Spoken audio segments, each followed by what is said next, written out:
a nuestra facultad. Los doctores, la doctora Silvana García y el doctor Germán Gerbaudo, doctores en Derecho ambos, titulares de cátedra, en sendas cátedras, titulares por concurso. Son Silvana y Germán, la doctora García, el doctor Gerbaudo, fieles exponentes de un claustro de excelencia que hace honor a la tradición de nuestra facultad y que en un momento muy especial, demostrando por qué ha sido ese claustro baluarte, lo hemos hablado muchas veces con Silvana, con Germán, ha sido baluarte en el proceso de acreditación que exitosamente hubimos de atravesar hace muy poco tiempo, de acreditación, nuestra carrera de abogacía. El pilar fue nuestro claustro docente, un claustro que en un momento determinado se vio desafiado por una realidad y le ha hecho frente de modo exitoso y diría que holgadamente, porque estos docentes que hoy están ante ustedes dan clases, normalmente entre comillas, a sus alumnos de grado, dan clases en el posgrado, toman exámenes, investigan, publican, se capacitan y además democratizan sus conocimientos en actividades como esta. Todo eso tiene siempre mucho valor, pero cuánto más lo tiene en un momento como este, ¿no? El dramaturgo inglés Anthony Quayle dijo que para entender a un hombre es preciso conocer sus recuerdos. Lo mismo puede decirse de una nación, y yo digo lo mismo de una facultad o de una universidad. Cuando pase el tiempo y recordemos la época que nos tocó vivir, habremos entendido muchas cosas. Ojalá que el balance sea positivo. Actividades como esta ayudan a ir por el camino de la esperanza en ese sentido. Así que muchas gracias a los presentes también, por supuesto, y descuento el éxito que tendrá la jornada. Me quedo un rato con ustedes, luego participo en otra actividad y al final regresaré. Muchas gracias. Muchas gracias. Le vamos a dar la palabra al doctor Germán Gerbaudo, que va a presentar la obra. Bueno, buenas tardes a todas, a todos. Muchas gracias, Evelyn. Gracias, señor decano, por su presencia, por las palabras, por la participación en esta actividad. Muchísimas gracias a los profesores visitantes de la Facultad de Derecho de la UBA, al doctor Marcelo Guetjar, al doctor Juan Anich. Gracias al sello editorial Astrea, que en virtud del convenio que tenemos hace posible esta actividad académica. Gracias al equipo que nos acompaña también en la Secretaría Académica de la Facultad. Con Evelyn nos tocan las actividades, ser la cara visible, pero hay todo un equipo que nos acompaña en todas las tareas. Y tengo hoy el honor, el placer de presentar esta obra colectiva, Concursos y Quiebras, dirigida por el doctor Marcelo Guetjar, coordinada por el doctor Juan Anich, una obra editada por el sello editorial Astrea en el año 2020. Es una obra colectiva en el cual convergen los aportes de 24 autores y se desarrolla íntegramente todo el derecho concursal, los distintos procesos concursales, los institutos concursales en 17 capítulos. Hablar de esta obra, yo decía, me genera mucha satisfacción, la misma que tuve allá en marzo del 2017, cuando en otro escenario, de manera presencial, en el aula anfiteatro de nuestra facultad, presentábamos otra obra colectiva de esta cátedra, la primera edición de entonces la obra Sociedades, dirigida por el doctor Marcelo Guetjar y coordinada por el doctor Miguel Álvaro Romero. Hoy vuelvo a tener esa misma satisfacción, ese mismo placer. Y para referirme a la obra, lo primero que quiero hacer referencia al director y al coordinador de la obra.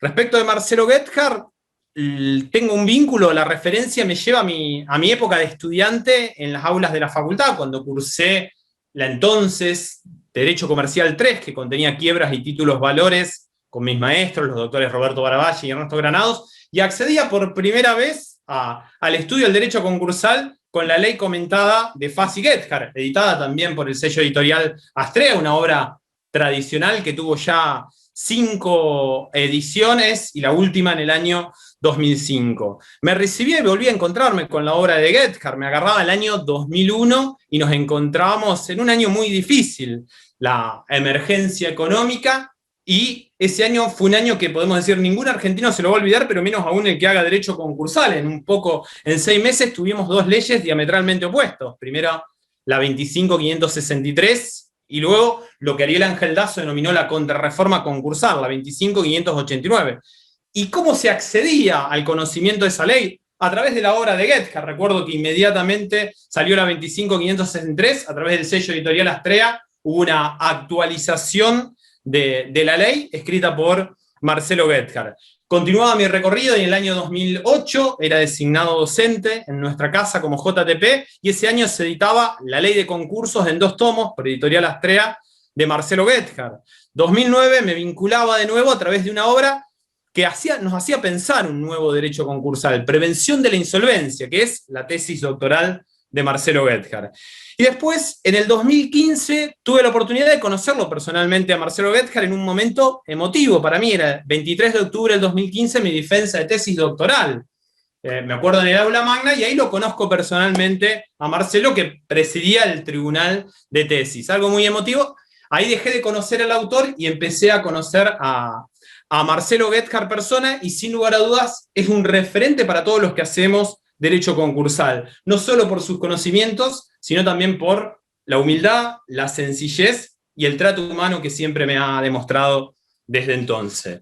Respecto de Juan Anich, también las referencias me llevan al año 2002, lo escuché por primera vez en unas multitudinarias jornadas nacionales de actualización y debate concursal acá en Rosario, y quedé impactado con la forma que abordaba los temas, de una manera muy distinta en sus exposiciones, mezclando el derecho de una manera interdisciplinaria, el derecho y la economía. Y empecé a seguir sus lecturas. Recuerdo algún trabajo en la ley en el año 2002 comentando un fallo de la Nacional de Comercio, Rocallapa, donde se hablaba de si era necesario o no la actividad del concursado para acceder al proceso concursal. Por lo tanto, hablar del director y el del coordinador, estamos hablando de 2 referentes en el derecho concursal. Todos los que transitamos el derecho concursal tenemos como lectura obligada sus obras. Y hablar de esta obra también es hablar de una obra de calidad que viene dada por diversas razones. Por un lado, el sello editorial. Estamos hablando de la editorial Astrea, fundada ya en el año 1968 por la familia de Palma, y que ha editado las principales obras de doctrinas en la República Argentina. Es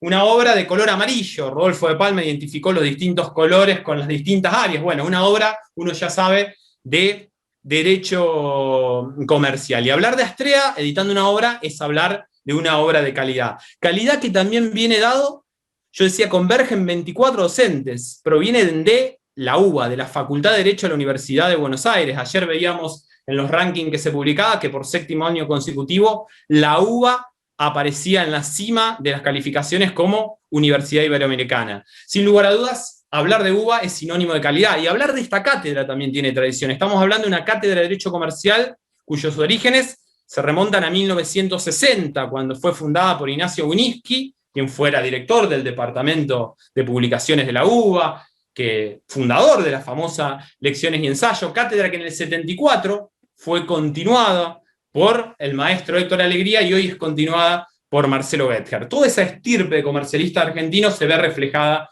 en esta obra.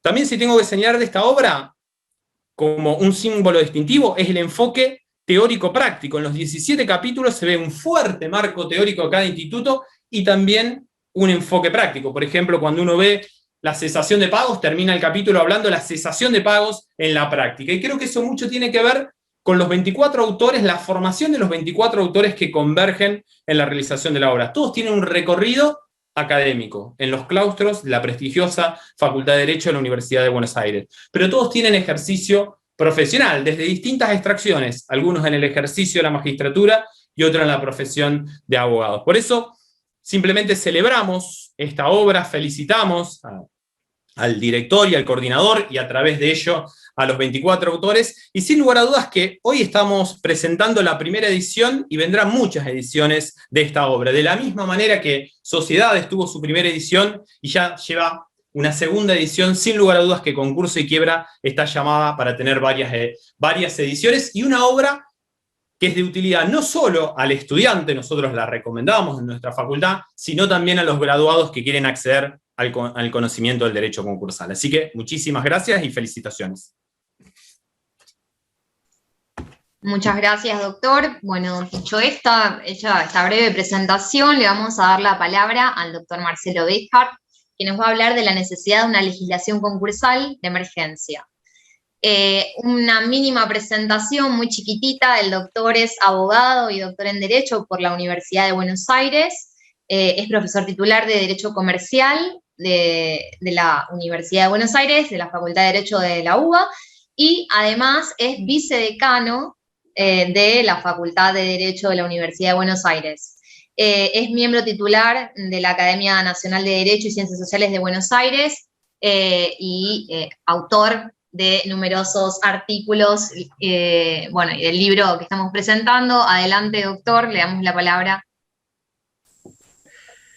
Muchísimas gracias, Evelyn, y bueno, en primer lugar, la alegría de estar en este ámbito que es de la UNR, como le decimos acá con todo cariño, a la Universidad Nacional de Rosario. Yo digo, es mi segunda universidad. Tengo un enorme afecto, una enorme alegría cada vez que me acerco a ella. Le decía que esta virtualidad me priva de eso, de salir a la ruta, de llegar allí, de comer un pescado de río, de compartir con los amigos. Y en especial a sus autoridades, ¿no? Por supuesto, el decano Hernán Bota, le agradezco enormemente que se haya acercado a esta presentación. Un cariño especial para Germán Gerbaudo, porque no imaginé que podía casi hacerme sonrojar con su cariñosa presentación, que le agradezco tan entrañablemente. Y bueno, y con Evelyn, realmente un gusto trabajar con ella. Bueno, déjenme hablar, antes de tocar mi tema específico de tipo académico, hablar un poco del libro, porque el libro es producto de un trabajo de cátedra, un trabajo colectivo, y desde ese punto de vista yo tengo un especial orgullo de haber tenido este logro de tener las dos grandes materias que se enseñan en la cátedra. Ustedes saben que en la UBA tenemos, las cátedras no son de sociedades o de comercial o de títulos, ¿no? Sino que abarcamos o tenemos profesores de diversos, tenemos muchas cátedras y en todas ellas se enseña títulos en sociedades, elementos de derecho comercial, marcas, en fin, cantidad de cosas. Y haber logrado un libro de la cátedra de todos sus integrantes en los dos núcleos temáticos, que son sociedades y concursos, es un logro, a mi juicio, importante, que está pensado básicamente para el alumno. Pero antes de hablar de eso, también quiero contar una pequeña historia que concierne al editor. Está acá presente, Alejandro de Palma, que en realidad es la segunda generación. Yo diría que cuando yo iba de Palma a entrevistarme con su papá, Alejandro, no sé si venía en pantalón cortes, pero seguro que con moño no venía. Era muy jovencito, y quiero recordar porque ha pasado tanto. Era en 1985, y empecé a dialogar de la mano de Eduardo Zanoni, esto no sé si lo sabes, Alejandro, de la mano de Eduardo Zanoni, empezamos a conversar con Alfredo de Palma, el papá de Alejandro, y también con Ricardo, pero más que nada con Alfredo, la posibilidad de actualizar la obra de Fassi, que ahí enganchó y recordó Germán cómo aparecía en ese mundo. Fassi estaba fallecido y su obra era muy querida en el ambiente profesional, y bueno, había que actualizarla porque había, digamos, había sido sobrepasada por los tiempos y por la jurisprudencia y demás. Y ahí fue la idea de Alejandro de generar de Alejandro de Palma, o de Alfredo en rigor, de generar esa actualización. La editorial de Palma, quiero destacarlo porque la Universidad Nacional de Rosario lo sabe, pero a lo mejor muchos de los que están presentes en este Zoom probablemente no. Tiene un especial y destacable ejercicio de lo que hoy llamamos la responsabilidad social empresaria. Está pegada a nosotros en la UBA, en la gestión. Quiero contarles que ha abierto íntegramente su elenco descomunal de obras, creo, después me corregirá Alejandro, como tenga el derecho a réplica de esto, pero no menos de 2.000 títulos que durante este tiempo de pandemia, de dificultades económicas de nuestros alumnos, todos los alumnos que están matriculados en la facultad tienen acceso gratuito a sus títulos, a través de vías virtuales, por supuesto lo que llaman actualmente la Astrea Virtual, y que brinda como tal un gran servicio a los profesionales. Esto es de un valor enorme para nosotros, que como ustedes, las autoridades de la UNR, han tenido que salir a dar respuestas a este escollo descomunal que ha sido la pandemia, el cierre de la economía, las dificultades de nuestros alumnos que no pueden acceder a los textos y demás. Así que me parece que referir a los mentores de esta editorial es un gran recuerdo, un homenaje a ellos, esa estirpe editora que arrastran de Don Roque, y mencionar su esfuerzo para estar a la altura de una Argentina en dificultades enormes, y a la Universidad Argentina en general, me parece que es muy importante destacarlo. No estamos ante una empresa cualquiera.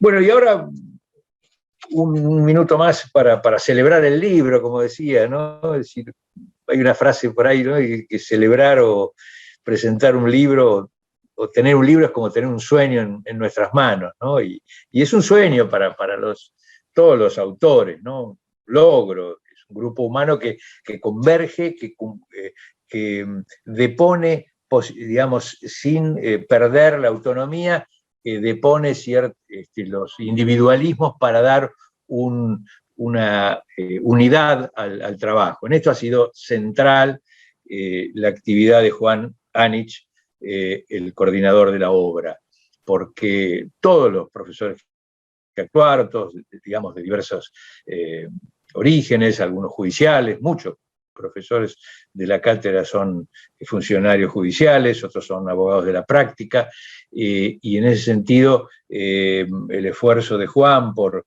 lograr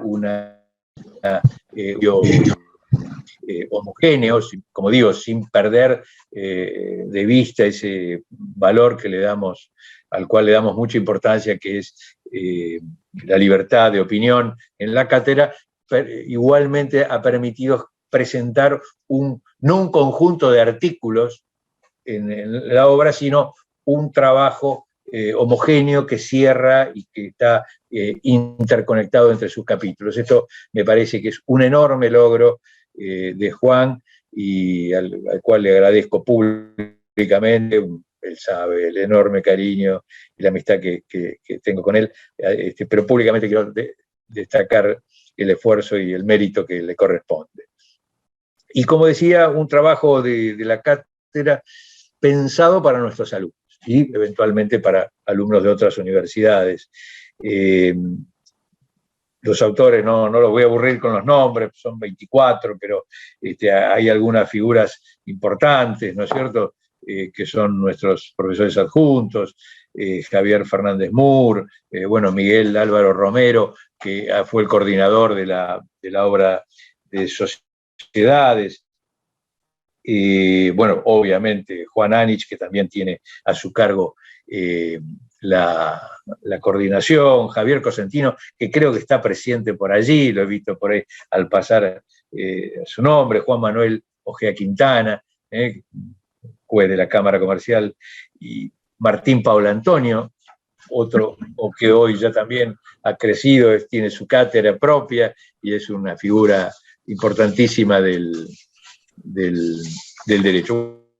Bueno, y después el conjunto, que insisto, no lo leo para no aburrirlo, porque probablemente no sea el caso mencionar. Y ahora, ingreso a este tema que me ha sido asignado, que es verdaderamente un tema muy estimulante, en medio de todo este dolor social y económico que estamos viviendo, ¿no? Y que yo lo lo he propuesto como una necesidad de una respuesta legislativa ante la crisis empresarial. Como diría, son desafíos que este presente doloroso le está planteando al porvenir.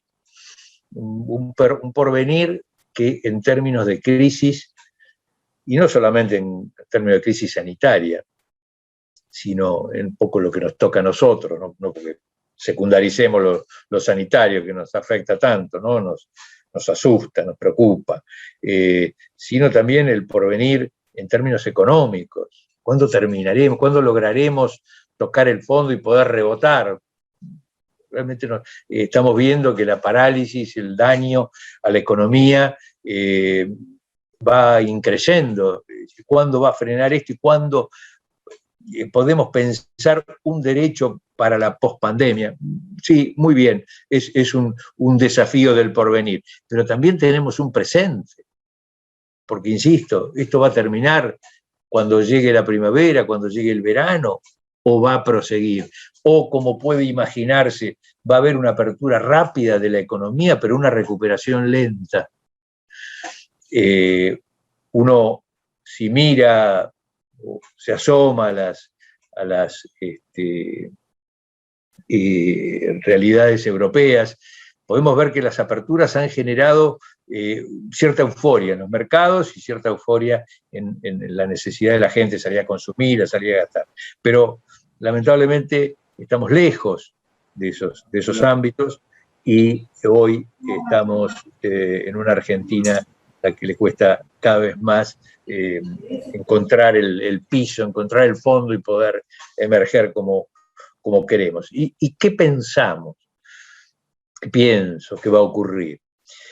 Que vamos a asomar a la pospandemia con un arrastre incalculable de situaciones críticas, de desocupación, que ya vemos cómo crece y que se está sostenida sobre la base de las prohibiciones de los despidos, de las indemnizaciones dobles. Es decir, ¿qué va a pasar cuando podamos tratar de hacer el esfuerzo de llegar a cierta normalidad? Y otra cosa así, muy sencillamente expresada, ¿qué deuda impagable van a tener las empresas con los particulares, con sus proveedores, con el fisco? Realmente es todavía muy incierto el panorama como para pensar en salidas o soluciones muy específicas. No obstante eso, yo he querido sistematizar algunas propuestas que podrían ser la respuesta para la recuperación después que pase la crisis. Y por supuesto en el interín. En el interín necesitamos una respuesta legislativa. Ya, déjenme contarles, probablemente muchos lo sepan, pero como no logró consagrarse legislativamente, no creo que se justifica que lo mencionemos porque es algo que está faltando, y cito, no tanto para la salida sino para el interín.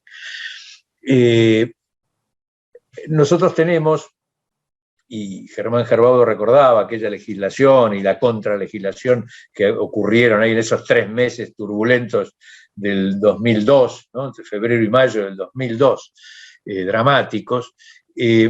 Tuvimos una respuesta legislativa para evitar el cierre masivo de las empresas. Tuvimos una legislación que intentó ser replicada en un hecho inédito en este mundo político, en esta coyuntura política caracterizada así fácilmente con la palabra grieta. En junio, creo que fue el 30 de junio del año 2020, ya avanzada el cierre de la economía y el problema pandémico, la unanimidad de la Cámara de Diputados votó una ley que generaba una serie de respuestas de tipo concursal, o sea, intervenía la ley concursal. Pero deténganse un minuto en esto de haber logrado la unanimidad. Es un fenómeno que yo creo que no volvemos a lograr nuevamente. creo que hubo 2 votos de abstención, no hubo votos en contra, 2 votos de abstención de los diputados de la izquierda, que bueno, como ustedes saben, tiene una mirada de la economía de mercado muy, muy particular.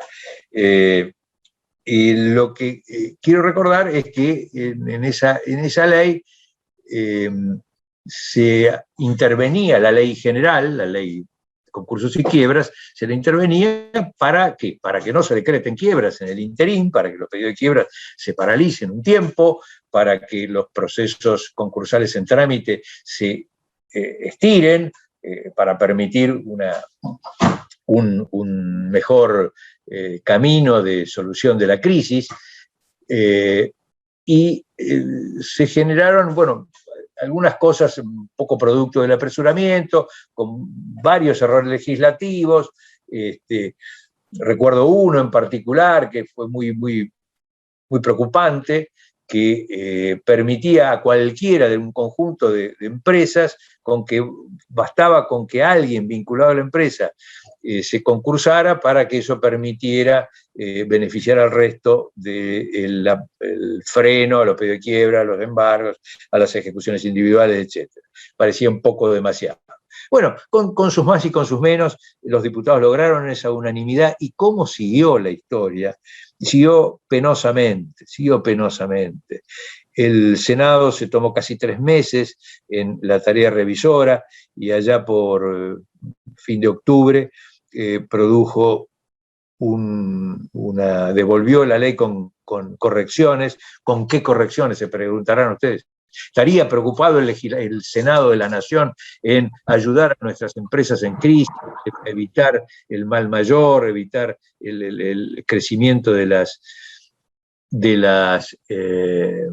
despidos, etcétera, y de los cierres de empresas? No, no. El Senado se ocupó de fijar un artículo que reducía fuertemente a las franquicias, los beneficios que daba esta ley para evitar que las empresas cierren, cerrando el paso de la utilización de la norma a todas aquellas empresas particulares, accionistas de las empresas, directorios de las empresas que hayan osado haber intervenido en el mercado de cambios lícito. De más está decirlo, porque no hay otros mercados detectables por la ley. Los mercados lícitos del dólar bolsa, del contado con liquidación, etcétera, que estaban mencionados con estas exactas palabras, que forman parte de la realidad económica argentina, y determinaba que todos aquellos que hayan recurrido a algún tipo de estos mercados no podían acceder a los beneficios de la ley, debían quebrar, señores, por haber comprado o haber vendido dólares en un mercado que no es el que pretendía la política económica. Verdaderamente un desatino, lo concursal, la crisis empresaria, el cuidado del empleo, la protección de la empresa como actividad útil con este tipo de cuestiones que tendrán alguna respuesta represiva si corresponde. Yo no alcanzo a verlas tratándose de mercados lícitos, pero lo cierto es que bastaba con que cualquiera de los órganos de la empresa o cualquier integrante, persona humana, de los órganos de la empresa hayan rozado ese tipo de mercados para que no pudieran acceder a la solución legal. Yo creo que cuando esto llegó a diputados, el desánimo fue tal que esto desde octubre duerme en un cajón. Y hoy, queridos colegas, la Argentina carece de una legislación de emergencia. No ya para el futuro, como es la voy a hablar ahora. Hoy, y si el juez tiene que decretar la quiebra hoy, tiene que decretarla, y si no lo hace, incurre en una denegatoria de justicia. Entonces, tenemos a nuestros jueces, yo no sé cómo les va en Rosario, pero los jueces porteños viven haciendo pininos, firuletes, firuletes porque somos muy tangueros, para no decretar quiebras, no cerrar empresas, cuando en realidad procesalmente es lo que corresponde. ¿Por qué? Porque el legislador no logró, a pesar de ese inicio tan promisorio de la unanimidad, en una de las cámaras, no logró una respuesta. consecuentemente, no tenemos ley para la actualidad, para el hoy, para la quiebra que le pueden declarar mañana a cualquier empresa que no puede pagar, que como ustedes saben, se cuentan por miles o decenas de miles, no sé, no tengo un número estadístico, pero verdaderamente es enorme el daño y el cierre que tenemos. Creo que esto urge que el legislador vuelva sobre sus pasos y vuelva con algún proyecto para resolver la coyuntura, el hoy. El mañana, como digo, difícil de prever, porque, y aquí voy a centrar unos pocos minutos más, porque me parece que me estoy excediendo en el uso de la palabra, pero quiero plantear las bases de lo que a mi juicio debiera ser una solución no tanto para lo inmediato, sino para la pospandemia, para la salida. Yo vengo trabajando bastante, y lo he sostenido en otros foros, sobre la necesidad de un esfuerzo colectivo. O sea, ya lo concursal me parece como que no alcanza, me parece como que tiene que haber un esfuerzo de la sociedad toda, asumiendo las enormes pérdidas que todos hemos sufrido y tratando de evitar que el daño se siga expandiendo. Hay que morigerar los daños y tenemos que generar una apoyatura en la solidaridad social, en un esfuerzo, como digo, de toda la comunidad. El tema es difícil porque, como se ha dicho muchas veces, no podemos generar un jubileo tampoco, sería un pésimo precedente, ¿no es cierto? Pero tiene que haber herramientas excepcionales para un sistema transitorio, para que podamos evitar el cierre de las empresas y que podamos proteger el empleo. ¿Qué tendríamos que hacer? Y voy ahora a un puñado de propuestas concretas para ser rápido y no aburrirlos mucho. ¿Qué ideas propongo sobre la mesa para debatir para una legislación nueva que encare la pospandemia, cuando esto de alguna manera se abra? Bueno, en primer lugar, creo que la ley que se genere, la actividad legislativa es imprescindible acá, tiene que tener un juez distinto al que tenemos actualmente. Un juez con un poder inédito, sí, va a tener que tener alguna fuerza que no, digamos, traslade la fuerza de la solución del mero escrutinio de conformidad, de los votos, como decíamos los viejos, Juan, los votos, decimos votos porque nos acordamos de la junta que se votaba, y todavía seguimos hablando de los votos. Que no se dirima con meras mayorías, sino que esto lo dirima un juez mirando la realidad del deudor, la realidad de la situación del empleo que ofrece esa empresa, mirando la realidad de los acreedores que circundan y que han sido afectados por esa empresa. Me parece que ese juez hoy no está en nuestra ley, tiene que ser un juez, ya que se usa tanto la palabra hoy, empoderado de una manera diversa y rotunda para poder encarar las soluciones. Vamos a ver con qué sentido, ¿no es cierto? En segundo lugar, creo que tenemos que generar figuras distintas, ¿no? Nosotros siempre hemos trabajado con el síndico concursal, que es el gran diagnosticador de la realidad de una empresa, y el deudor que propone su salida, que ni siquiera la tiene que respaldar con un plan de empresas. Bueno, este sistema, a mi juicio, en la salida de la emergencia no puede seguir funcionando así. Es decir, el deudor tiene que ser parte del armado de un plan de empresas, pero tiene que haber un experto que mire de una manera más objetiva y, como digo, sabiendo cómo reparte, cómo le propone al juez que se repartan los daños sufridos para que la empresa pueda proseguir. Pero si estamos pensando en algo más que un síndico, probablemente sean los mismos síndicos con alguna preparación especial que haya que brindarles, ¿no es cierto? O que tengan que poder contar con estudios econométricos, que les permitan ver cuál puede ser la proyección de la empresa. Pero que tienen que ser ellos, no los que diseñen un plan para decir, bueno, dame una quita de 3 años y después veo. No, tiene que haber, dame una quita, dame una espera de 3 años, una gracia de 3 años, pero sobre la base de determinadas pautas que tienen que cumplirse. Capitalización de la empresa, volúmenes de venta, porque dar nada más que 3 años para ver qué pasa, esto ya lo hemos probado y no tiene solución, no ofrece soluciones serias.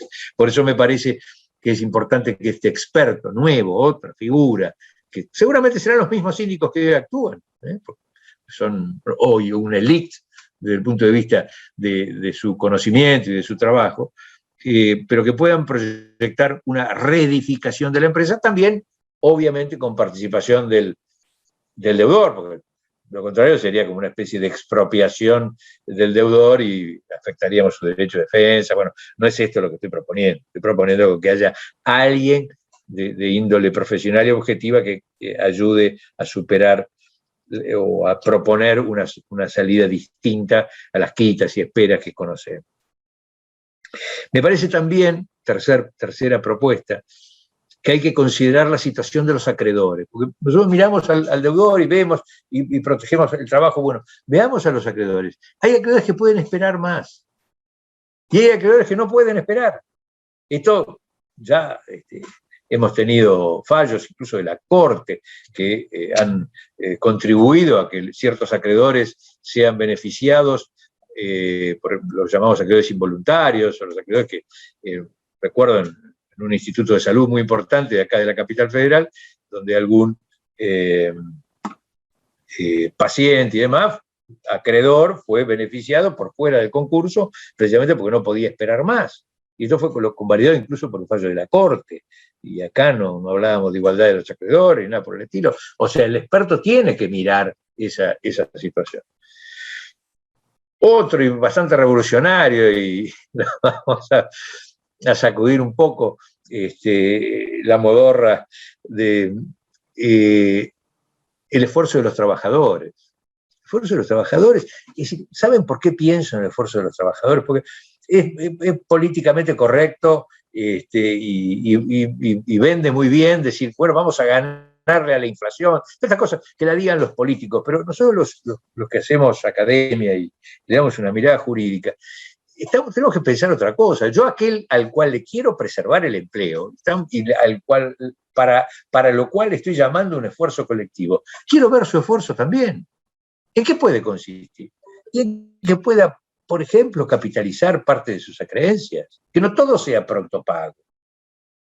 Es decir, estoy convencido, no digo que tenga una base estadística para sostener esto, que si a un trabajador que sabe el riesgo de su empresa, el riesgo de cierre inmediato de su empresa, inmediato y probablemente irreversible de la empresa, se le plantea la posibilidad de que ciertas acreencias, respetando el orden público laboral, permitiendo la actuación de la organización sindical, es decir, con todas las garantías como gente que mira a través de lo jurídico, vengo a proponer, pero que puedan hacer sacrificios voluntarios y que puedan contribuir a sostener aquello que nosotros le queremos que no se caiga, que es la empresa que le da trabajo.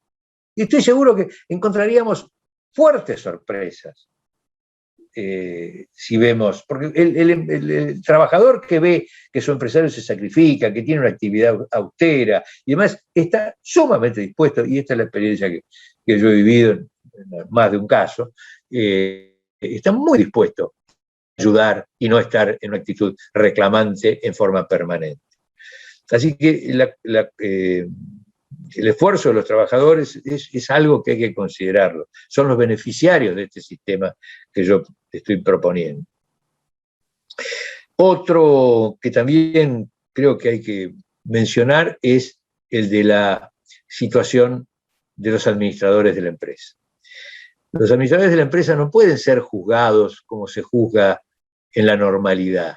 El que conduce hoy en medio de la tempestad, en medio del riesgo, toma decisiones sin ningún modelo predictivo.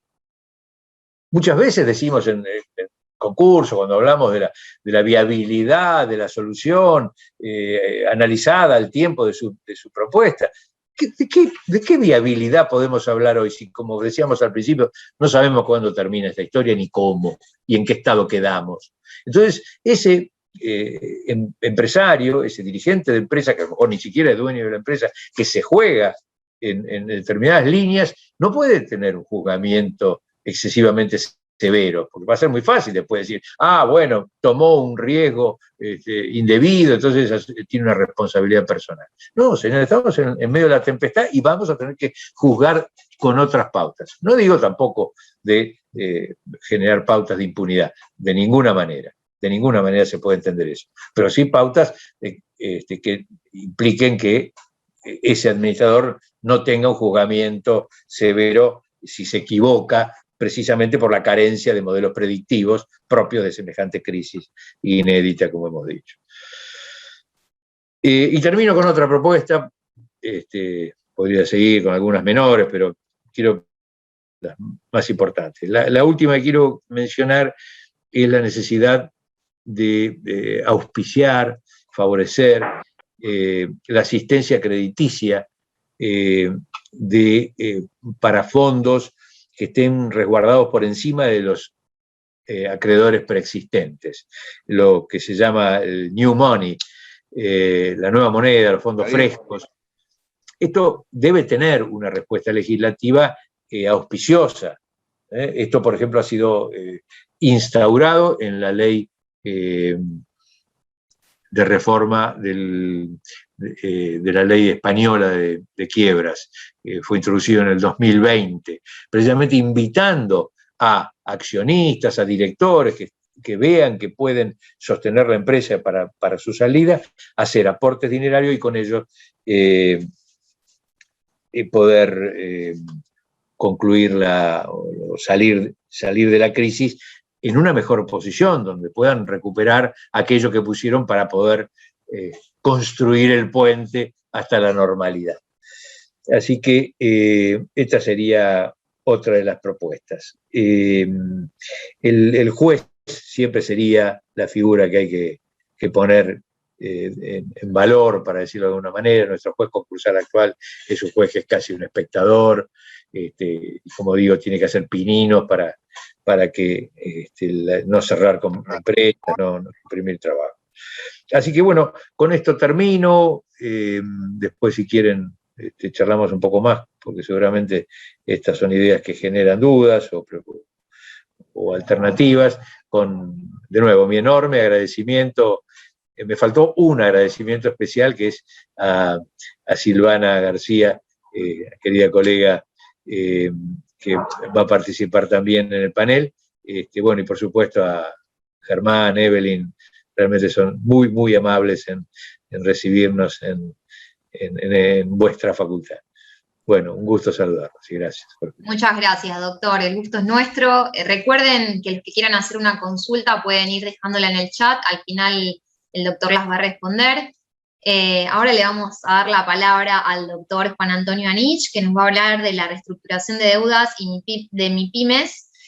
El doctor es abogado por la Universidad de Buenos Aires, máster en Economía y Administración de Empresas de la SEADE, y también es profesor de la UBA, de la Facultad de Derecho y Ciencias Económicas de la UBA y de la Universidad de Concepción del Uruguay, autor de numerosos artículos. ¿Sí? Doctor, le damos la palabra cuando quiera.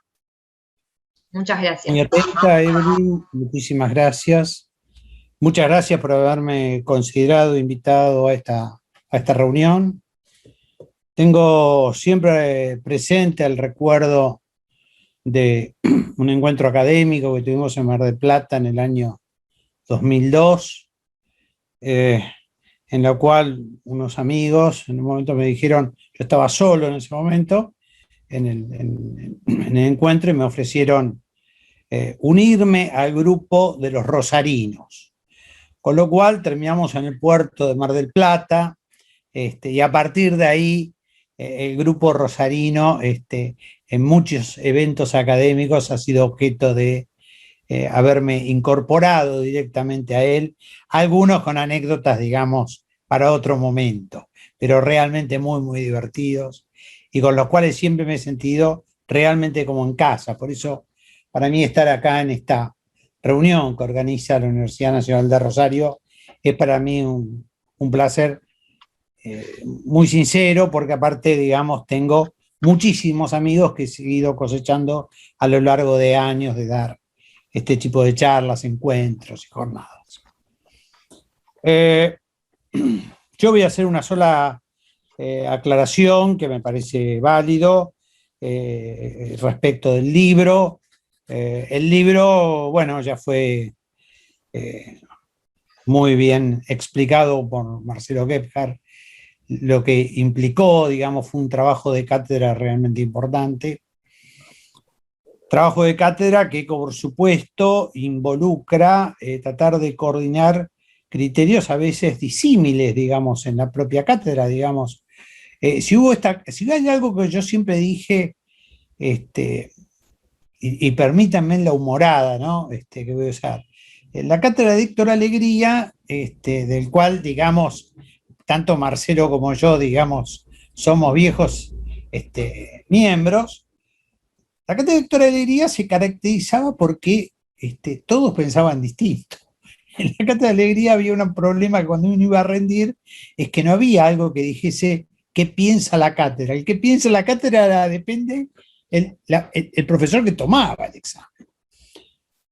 Y eso fue muy enriquecedor. Recuerdo que había temas famosos, el aval del cheque, por ejemplo. Eso era un tema muy polémico en nuestra cátedra, porque Alegría tenía una visión, otros integrantes otra, y, bueno, y sufría las consecuencias los alumnos, digamos. Y si algo caracterizó a esta cátedra, a la que por supuesto dirige Marcelo e integramos varios, es que sigue ese espíritu, es decir, sigue el espíritu de la libertad de pensamiento de cada uno. Entonces, cuando uno coordina un manual donde en determinados temas se piensa distinto, uno tiene que tratar de ir, vamos a decir, armonizando ideas. Así que si de pronto hay alguna que de pronto van a decir, pero esta idea, eso, bueno, son ideas muy propias del que ha escrito ese capítulo, que por supuesto uno no ha vetado ni así, digamos, tenga una visión diferente. Pero ha sido una experiencia realmente interesante, muy, muy interesante. Así que bueno, simplemente esto para transmitírselo porque me parece válido y es un reconocimiento también, claro, a los 20 y tantos profesores que intervinieron en esta labor. En la reunión de hoy, yo vengo insistiendo desde hace un tiempo, algunos de ustedes me han escuchado seguramente, en lo que yo denomino en los sistemas simplificados, fundamentalmente diseñados o pensados, me imagino, para resolver el problema de las empresas micro, pequeñas y medianas existentes en la Argentina, lo que se llama las MIPYME. Este tipo de sociedad tiene una serie de características en la realidad argentina, se encuentran sujetos a algunas particularidades. Creo que me parece conveniente que hagamos un rápido raconto de algunas ideas. Primero, esto no es un tipo societario, esto es importante decirlo, porque en realidad esto surge de normas de promoción fundamentalmente de orden o de naturaleza tributario, o sea, que el enfoque del modo en que se han agrupado estas y se han categorizado estas empresas está muy vinculado a una cuestión de orden fundamentalmente tributario y a sistemas de leyes de fomento que tratan de fomentar áreas, sectores, determinados recursos más que otros, etcétera, etcétera. Entonces aparece así la 24.467, la 25.300, la 27.264, la 27.349, todas leyes que tienen la característica de que son leyes que van sumando o integrando distintos aspectos para ir tratando de fomentar un tipo de actividad económica que en la República Argentina es de orden central. Para que nosotros tengamos idea aproximadamente de lo que estamos hablando, al sector privado, las MIPYMES, le implican el 80,5% del trabajo formal. O sea, son medianas, pequeñas, chicas, pero la sumatoria de esas tiene una gran repercusión en todo lo que es el sector absolutamente del trabajo privado. Esto se divide fundamentalmente, ustedes saben, en 4 categorías de empresas: micros, pequeñas, medianas, tramo 1 y medianas, tramo 2. Y esto, a su vez, está dividido en 5 sectores: agropecuario, construcción, comercio, servicios, industria y minería. Las micro vinculadas al área de servicio tienen que tener una facturación que no supere los 13.190.000 pesos anuales, y en el sector industrial, que es minería, industria y minería, mediana, tramo 2, la que sería la más grande, es de 3.955 millones. Acá lo que es interesante tener en cuenta es un punto que voy a mencionar, que seguramente después volveremos a analizar, pero que es interesante, y es, cuando hablamos de MIPYMES, hablamos aquellas MIPYMES que tienen certificado que les otorga, digamos, toda la legislación administrativa, o aquellas que llegan a un nivel de facturación. Y me estoy refiriendo fundamentalmente porque si nosotros analizamos, puede haber empresas que, y en la República Argentina quiero aclarar que este es un elemento que no se puede negar, porque es un tema que en general muchas veces se ignora. Nosotros tenemos muchísima actividad absolutamente informal, señores. Yo no puedo ignorar la actividad informal. Si yo digo, por ejemplo, que se hace una ley para insolvencia de empresas MIPYMES, que estén con certificado válido, está todo bárbaro, pero estamos de acuerdo que estamos tomando un sector.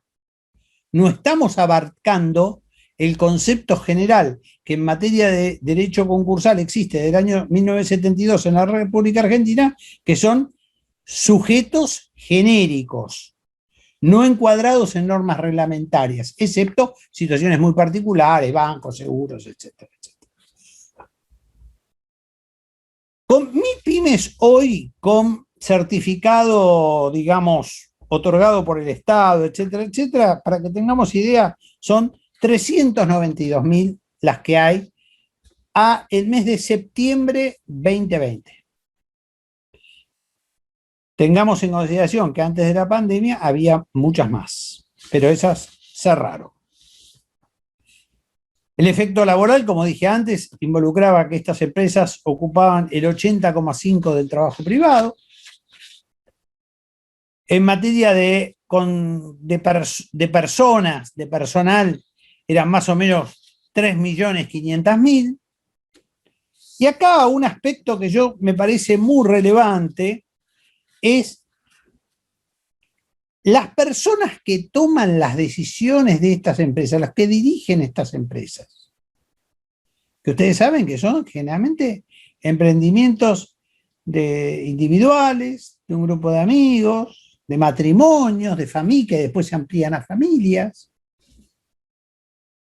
¿Qué edades tienen los que enfrentan esta situación? Y hasta 40 años, el 6%. Entre 41 años y 60, un 44%. Pero más de 60 años de edad tienen el 50%. Eso significa que la mayor parte de los que dirigen este tipo de empresas son gentes que están arriba de los 50 años y marcadamente arriba de los 60 años, lo cual me parece que debiéramos tomar en consideración. ¿Por qué? Porque no se toman las mismas decisiones en el plano de reestructurar compañías a los 38 años que a los 60. El deudor es el deudor, no sé cómo decirlo, como abstracción, ¿sí? Es el mismo deudor. Sujeto, persona humana, hagamos todo el parafanflinfla que queramos. La realidad es que el que toma las decisiones a los 65 años lo toma con un criterio absolutamente dispar o diferente a la persona que tiene 42 años.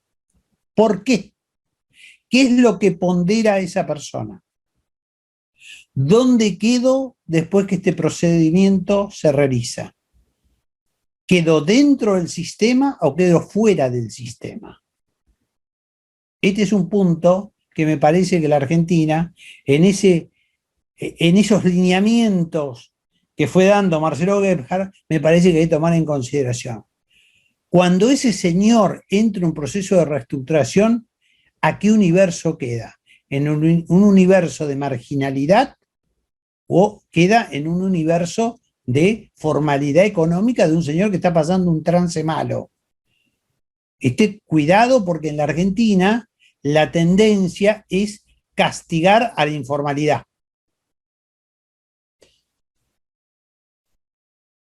Este es el universo que tenemos de empresas en este tipo de situación.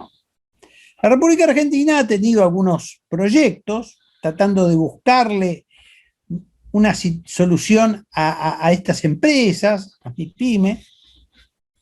Se han elaborado en distintos momentos. Desde el año 2003 hubo algún intento dentro de la órbita del Ministerio de Justicia. Después, el año pasado, aparecieron varios proyectos de distintos grupos y de algunos legisladores también, tratando de buscarle una solución a algo que se avecinaba, que es la crisis de un sector, ¿sí?, numeroso en nuestro país, sujeto a otra problemática particular, que es el modo en que esto está distribuido en el país en cuanto a actividad empresaria. Esto es muy interesante, de que nosotros agarremos un mapa de la República Argentina y veamos dónde están concentradas gran parte de estas empresas. Para tener también noción de la problemática geosocial que está atrás de cada uno de estos, proyectos empresarios individuales que se dan en diversas zonas y los grados que tiene esto de incidencia en todo aquello que tiene que ver con los marcos de informalidad. Yo insisto mucho en los marcos de informalidad, perdónenme si soy reiterativo, pero que esto me parece que es fundamental, porque la informalidad se da no solo a nivel empresario, sino también a nivel laboral. Y esto, digamos, ya pinta un panorama excesivamente, digamos, complejo en su solución. En esta estructura, y tomando en consideración lo que serían los lineamientos fundamentalmente de UNCITRAL, en lo que se llama el Grupo de Trabajo 5, que es el régimen de insolvencia, que empezó, digamos, gran parte de sus tareas en 1998, con un régimen que se llama Guía Legislativa del Régimen de Insolvencia del año 2006, donde empiezan a aparecer lentamente la insinuación de los sistemas simplificados, que tienen la característica de que el año pasado, en el 2020, lograron definir ya lo que sería un proyecto de insolvencia para estos sistemas fundamentalmente simplificados. ¿Por qué fundamentalmente simplificados? Con un control judicial dedicado a algunos aspectos centrales, pero no a administrar el expediente, que este es un aspecto, yo diría, de trabajo relevante y en nuestro país aún más, porque nosotros, al tener todo un soporte digital que administra el tribunal, esto implica un sobrecosto administrativo fantástico, ¿sí?, que tienen nuestros jueces y nuestro sistema judicial y que no tienen en otros países. Estos sistemas simplificados apuntan fundamentalmente a bajar los costos temporales, costos de instrumentación, lograr sistemas más flexibles que se adapten con mayor facilidad a el tipo de deudor que esté reclamando este servicio, O sea que el sistema tiene que ser altamente factible de ser adaptado. No que el deudor se adapte al tribunal, sino que el sistema del tribunal se adapte muy operativamente al funcionamiento de la propia empresa. Y así, como digo yo, establecer un sistema flexible, de bajo costo, de muy fácil acceso y de muy fácil salida del sistema. Esto me parece que es fundamental, porque si no, nosotros seguimos insistiendo en algunos métodos de trabajo que yo no digo que estén mal, pero representan en el mundo actual una cierta, ¿cómo podríamos decir? Una cierta antigüedad. A ver, yo algo que se me pasó, pero me parece válido decirlo ahora, es algo que tenemos que tener en cuenta, ¿no? Estos sistemas de reestructuración, lo que piensa Marcelo, están basados en sistemas informáticos modernos, ¿no? Es decir, esto no está pensado para sello de agua, coser con hilo y aguja, no está para eso, ¿no? Estamos pensados, a ver, asumimos como dato de la realidad que eso es otro momento. Voy a hacer como hacen en básquet, 1 minuto. Yo llevé una vez de viaje a mi hijo a París. No sé si conté la anécdota, alguno la escuchó, pero... Y había un muchacho con una manta tirada en el piso. Y el muchacho tenía unos cuadernitos artesanales. Entonces yo pasé caminando con mi hijo, charlando, miro, a mí me llaman a veces la atención ciertas cosas, miro así, cuando hago 3, 4 pasos le digo a mi hijo, para un momento, pego la vuelta, me agacho, agarro el cuadernito, 2 cartulinas, una de cada lado, cosido. Cuando miro la costura, le digo al chico, ¿vos sos argentino? Y el tipo me mira y me dice, sí. ¿Vos trabajaste en tribunales? Le digo. Y entonces el pibe veo que pone cara de espanto, y dice, sí, dice, ¿cómo sabe? Por el modo de coser, digo. Esto requiere horas, es decir, esto requiere horas de mesa de entrada. Y el pibe se entró a matar de las risas, imagina usted. A ver, tres argentinos de París que se reconocen por el modo de coser un cuadernillo. No. El pibe se mataba de risa, pero lo cómico fue cuando me dijo, usted no sabe que yo vendo de esto y vivo de esto, porque a esta gente le llama mucho la atención que uno cosa con hilo y aguja. Cuento esto porque para nosotros está incorporado esto. Forma parte de una realidad de trabajo. Bueno, lo primero que quiero decir para que nos quedemos tranquilos, estos sistemas de reestructuración ágil, moderno, bla, bla, requieren otra metodología tecnológica. ¿Por qué? Y porque es imprescindible. Es imprescindible.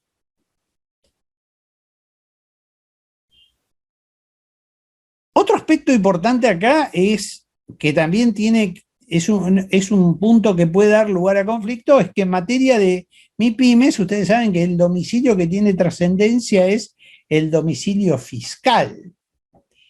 Y el domicilio fiscal genera un tipo de competencia diferente al que prevé, por ejemplo, nuestra tradición de la materia de concursos y quiebras del artículo 3 de la de concursos. Este es un tema que indudablemente en una futura ley que se implementase, esto habría que definirlo para ver cuál es la competencia que va a existir en esta especialidad. Tiene que tener estos procedimientos un sistema de rápida recomposición para que rápidamente la empresa trate de ir recuperando lo que yo llamo el flujo operativo de la compañía o del deudor. Porque si no, nos creemos que el deudor es un señor que tiene unos bolsillos sin fin, que mete la mano y saca plata y financia. Eso es una irrealidad, eso no existe. Esa es la fantasía del tío rico. ¿Se acuerdan ustedes del dibujo ese de Disney, que era un señor que tiene una caja fuerte donde los billetes salían por los costados? Eso no existe, eso no forma parte de la realidad. No significa que en algún lado no se pueda dar, pero es que es un caso excepcional. La economía funciona con otra dinámica. La economía funciona, digamos, con un sistema de flujos permanentes.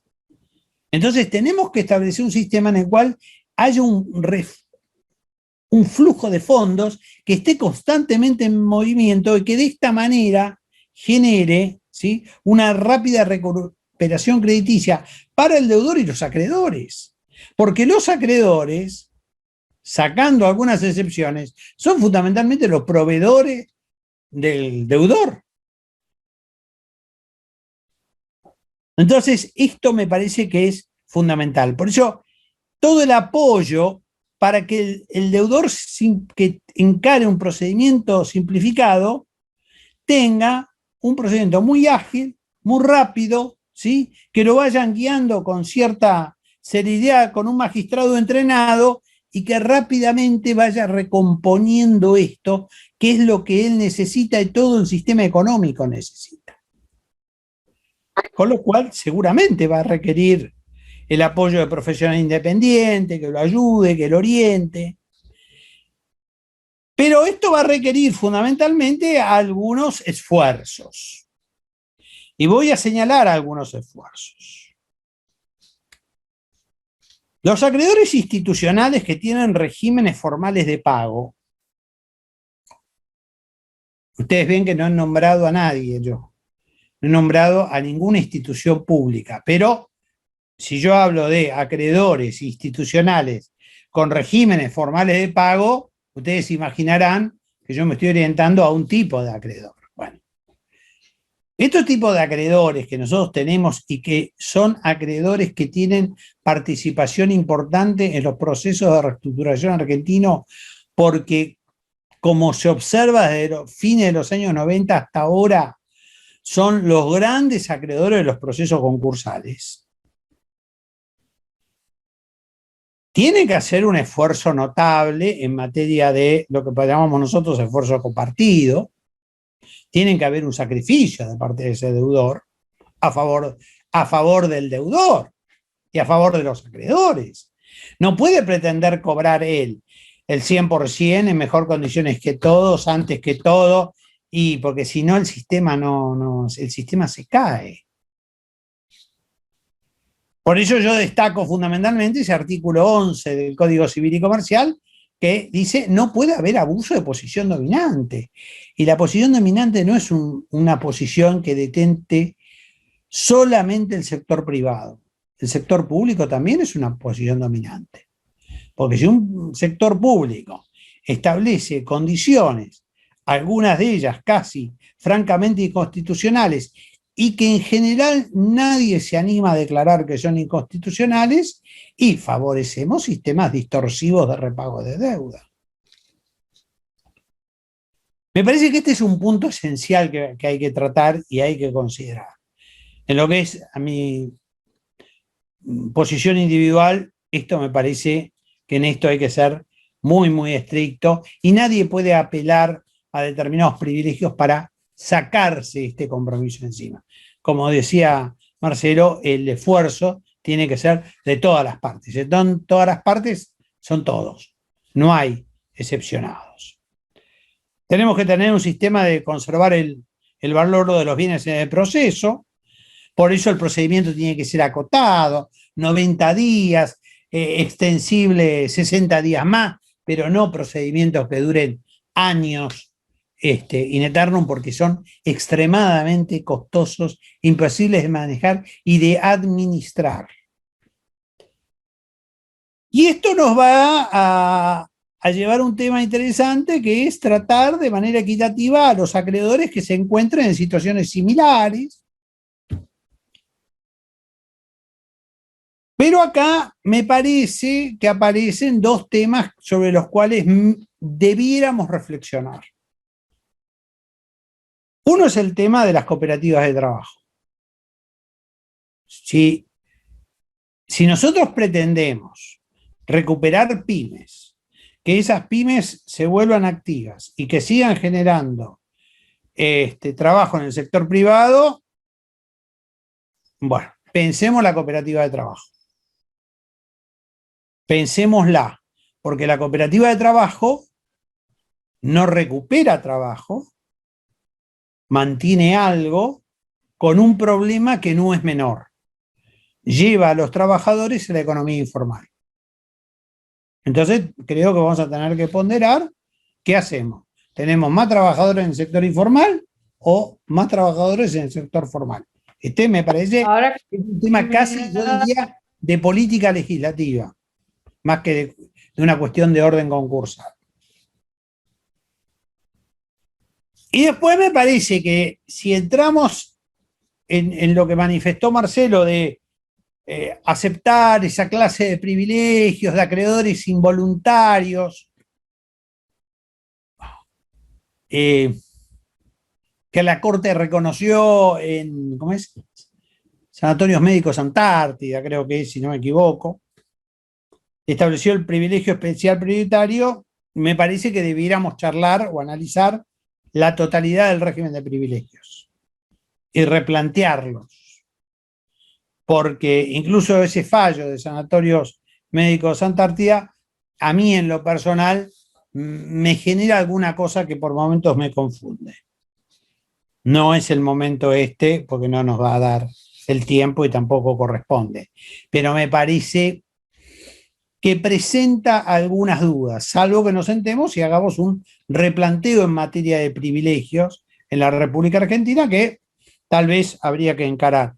Pero no creo que en una situación de emergencia sea el tema para entrar a discutir, porque es un tema que se van a generar muchas disputas, fundamentalmente de organismos que ya los tienen y que van a ser reacios a deponer ciertas posturas que ellos tienen. Bien, y el otro tema que me parece ya para darle una conclusión así de estos puntos que van apareciendo es la posibilidad de usar una universidad restringida, como es en otros países y como sucedió cuando se usó el APE, en procesos como fue Telecom, Multicanal y otros, en los cuales solamente se negoció con aquellos acreedores a los cuales efectivamente se les debía, y al resto de los acreedores se los consideró que votaban a favor porque se les pagaba de acuerdo a sus títulos y no se les alteraba su modalidad de pago tal cual la tenían ya convenida con el deudor. Me parece que alguna de esas cosas vamos a tener que lograr, porque eso fomenta fundamentalmente esas mayorías ficticias que a veces se discuten si efectivamente se han logrado o no. Me parece que tenemos un arduo camino por delante y, como decía Juan Bautista Alberdi, podemos hacer una nueva ley. Pero el problema de la ley es que no es un problema normativo, es un problema de los hábitos que la gente tiene y con los cuales la gente vive. Con lo cual, no solamente cambiar la ley, acá va a haber que pensar en cambiar hábitos de trabajo a los cuales estamos acostumbrados hace muchísimos años. Creo que este es el desafío que nos va a dejar la pandemia de acá para adelante. Muchas gracias. Muchas gracias, doctor. Le vamos a dar la palabra a la doctora Silvana Mabel García, que nos va a hablar del perdón de las deudas, el imperativo de la obra en crisis o insolvencia de la persona humana. La doctora es magíster en asesoramiento jurídico de empresas de la Universidad Nacional Austral, es abogada y doctora en Derecho de la Facultad de Derecho de la Universidad Nacional de Rosario, profesora titular de la Cátedra por Concurso en Derecho de la Insolvencia de la Universidad Nacional de Rosario, Cátedra A, y docente titular de Cátedra de Derecho de la Insolvencia, de Derecho Comercial 3 en UCEL. También es docente en carreras de posgrado de la Universidad Nacional de Rosario y UNICEM. Es miembro correspondiente del Instituto de la Empresa de la Academia Nacional de Derecho y Ciencias Sociales de Córdoba. Es autora de libros y numerosos artículos publicados en revistas especializadas y ejerce activamente la profesión en el área específica de Derecho a la Insolvencia desde 1992. Adelante, doctora. Bueno, muchas gracias. Muchas gracias por invitarme a este festejo. Estamos festejando un nacimiento. ¿Por qué no? Es el nacimiento de una obra intelectual. Así que es un festejo. Bien, y poniéndome ya en tema de lo que he elegido para desarrollar. Desde hace tiempo, los documentos internacionales que abordan el problema del tratamiento de la insolvencia de las crisis económicas de las personas naturales, no estamos hablando de empresas, el caso del consumidor sobreendeudado, el cuentapropista, los artesanos, los microemprendedores, personas en relación de dependencia, jubilados, exhortan a establecer como norte u objetivo de un procedimiento de saneamiento del que se trate el de reintegrar o restablecer rápidamente al deudor en la vida económica y social. Y por eso impulsan como una medida trascendental para crear las condiciones tendientes a que ese propósito se obtenga, el perdón, la exoneración o descarga de las deudas residuales, es decir, de aquello que este sujeto no pudo afrontar dentro del proceso, ya sea por propia voluntad o bien porque sus bienes no han alcanzado para satisfacer todas esas deudas, de modo de brindarle una segunda oportunidad. ¿Y por qué esa solución? Bueno, porque se entiende que es una solución conveniente, que es una solución humanitaria, que es justa y que protege intereses en juego que son dignos de protección, además de los acreedores. ¿Por qué decimos que es justa o equitativa, en mejor expresión? Y bueno, porque de alguna manera iguala la situación que sucede cuando una persona jurídica es liquidada y no existen bienes suficientes para atender a los acreedores. En ese caso, la persona jurídica deja de existir, se extingue, y aquí la descarga de sus deudas sucede de hecho, aunque no sea un efecto de derecho. Pero claro, a la persona humana no la podemos liquidar o extinguir, pero no exonerarla equivale a ese resultado, ¿no? Como decía algo recién el profesor Anich. La exclusión del sistema, confinar al individuo y al grupo familiar a la exclusión social, a la marginalidad, como vamos a ver incluso. Aquí está entonces en juego el principio de igualdad que garantiza nuestra Constitución. Decíamos también que es conveniente. ¿Y por qué es conveniente? Desde varios puntos de vista es conveniente este perdón, esta exoneración. Desde la perspectiva de la persona que se libera, porque ¿qué incentivos podría hallar un sujeto para reemprender, para arriesgarse nuevamente si sabe que todo lo que va a incorporar a su patrimonio va a seguir bajo el ojo de la agresión de sus propios acreedores no satisfechos? La verdad que creo que perdería cualquier tipo de estímulo, ¿no? Y para recuperar un poco esas ganas, esa autoestima, necesita poder mirar el futuro con confianza, necesita justamente este perdón, este olvido. En nuestro sistema jurídico, el derecho al olvido está reconocido normativamente, lo sabemos en la Ley de Protección de Datos Personales. Desde la perspectiva del Estado también es conveniente este perdón y este olvido. ¿Por qué? Porque si al sujeto no se le permite comenzar de nuevo sin el peso de sus antiguas deudas, se va a transformar en una energía perdida para el trabajo. Muy probablemente va a ser el Estado quien deba asistirlo con los ya magros recursos que tiene el Estado. Y desde la perspectiva de la sociedad, ¿por qué es también conveniente? Bueno, la sociedad necesita emprendedores, necesita de gente que arriesgue, porque que es lo que permite girar a las ruedas de todo el engranaje, justamente el emprendedurismo. La liberación permite al sujeto así convertirse en un miembro productivo de la comunidad. Si no, ¿qué pasa? Lo dejamos que tenga que actuar tras la sombra para no poner los bienes a la vista de sus acreedores. Decíamos también que es una solución humanitaria. Seguramente nos parecerá un poco raro relacionar lo humanitario con el derecho de la insolvencia o de la crisis, ¿no? Pero en realidad, a raíz de las graves, profundas crisis económicas que fueron sucediéndose desde hace ya bastante tiempo, pero fundamentalmente a partir del año 2008, se habla de la necesidad de humanizar las consecuencias de un procedimiento de tratamiento de la crisis de personas naturales. Y la liberación de las deudas y la reducción de los impedimentos que suelen acompañar a todos estos procesos y restricciones para el ejercicio de las propias capacidades del deudor, responde justamente a ese reclamo, evitando de alguna manera estigmatizar a este deudor. Es un mensaje que está implícito en todos los documentos e informes que elaboran los organismos internacionales, que incluso vamos a referir más adelante también. El de la necesidad de introducir un tratamiento más humano de los deudores. Estos organismos internacionales han hecho encuestas, estudios de campo, en países con sistemas de insolvencia arraigados, o sea, con desarrollo, ¿no? Que dan cuenta de los graves problemas que sufren los deudores, ya sea psíquicos, como por ejemplo, se citan estos informes, ¿no? La depresión, el aislamiento social, de eso algo sabemos últimamente, y hasta físicos también, problemas de todo tipo.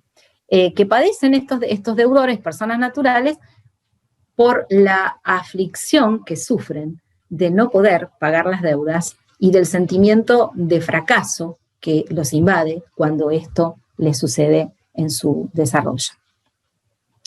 Hasta se habla, esto también nos va a parecer raro, pero esto no lo invento, está realmente en todos estos documentos. Se habla de la necesidad de desarrollar compasión hacia los deudores individuales, o cuanto menos, se dice, hacia los cónyuges e hijos, que también resultan dañados al crecer en un hogar permanentemente acosado por los reclamos, quizás, de sus propios acreedores, ¿no? Decíamos también que atiende a otros intereses que son dignos de tutela, porque hoy sabemos que no es el único interés digno de tutela el de los acreedores. Es uno, pero también está el de los trabajadores, el de los proveedores, el de los clientes. Y el interés del deudor es también un interés que es digno de tutela. Por eso es que en protección de ese interés hay que garantizarle que tras el proceso que esté atravesando, luego de comprobarse determinados presupuestos, pueda volver a empezar, poniendo su pasado definitivamente atrás, sin el peso de esas deudas que lo acosaban. Fundamentalmente hace a la dignidad del deudor, garantizarle que tras ese procedimiento podrá reincorporarse plenamente a la actividad productiva y no va a quedar sujeto a la agresión permanente de los acreedores. El derecho a la vida digna es un derecho humano que hoy se señala como de superior jerarquía y de gran significado valorativo axiológico, y nosotros lo tenemos incorporado en la Constitución Nacional a través de los tratados, ¿no? De los tratados internacionales, como la Declaración Universal de los Derechos Humanos, el Pacto Internacional de Derechos Económicos y Sociales, que reconocen justamente el derecho de toda persona a un nivel adecuado de vida y a que pueda progresar, ¿no? A una mejora continua de las condiciones de vida. Claro que todo esto que estoy diciendo yo no es nuevo, pero a raíz de la crisis que ha generado la pandemia, se está poniendo foco en todas estas recomendaciones de esos organismos internacionales, como INSOL Internacional, el Banco Mundial, la Comisión Europea, que vienen sosteniendo que la descarga es una herramienta esencial en el tratamiento de las crisis de las personas naturales. Y bien, pero ¿cuáles son las recomendaciones que hacen estos organismos de los que estamos relatando? Bueno, primero que nada pone el acento que entre una regulación de insolvencia personal y una regulación de insolvencia o crisis empresarial hay una diferencia real, que es la posición central que ocupa la persona en estos sistemas. Y por eso se busca más centrar la atención en la rehabilitación y en la recuperación del deudor, en cómo aliviar esos problemas, más incluso que en la tutela del crédito. El doctor Granich citaba la directiva que luego voy a mencionar, pero antes de esta tenemos la directiva de la Unión Europea del año 2019, que si bien prevé en su ámbito de aplicación a las empresas pequeñas, recomienda en cuanto a la exoneración de deudas, a la descarga de deudas, adoptar esas recomendaciones también a este espectro de sujetos que referíamos al principio, ¿no? Consumidores, cuentapropistas, trabajadores en relación de dependencia, jubilados, etc. ¿Cuáles son las recomendaciones? Bueno, entre esas, que el plazo de obtención de esta exoneración no sea superior a 3 años.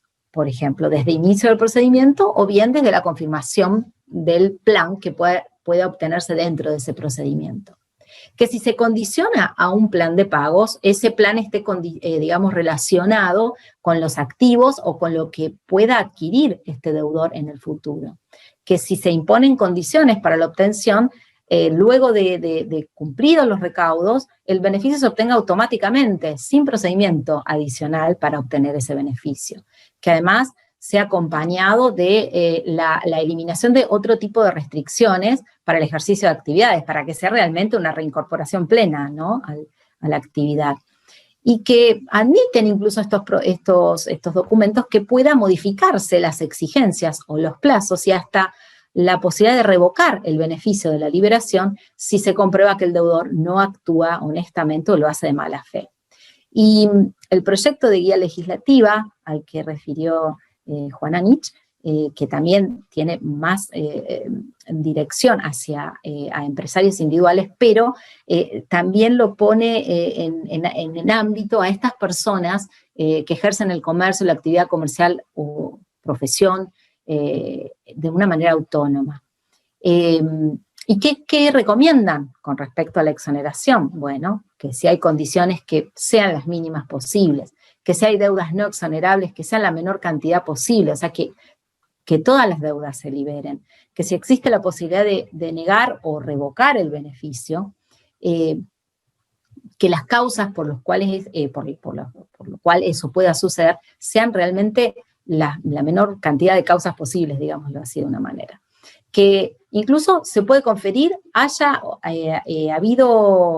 existido liquidación y distribución, o cuando no existe ni siquiera producto para repartir, o sea, sin bienes para pagar, para nada. Que si se sujeta a un plazo, por ejemplo, sea breve ese plazo, ¿no? Y hasta con la posibilidad de ser reducido, si es necesario.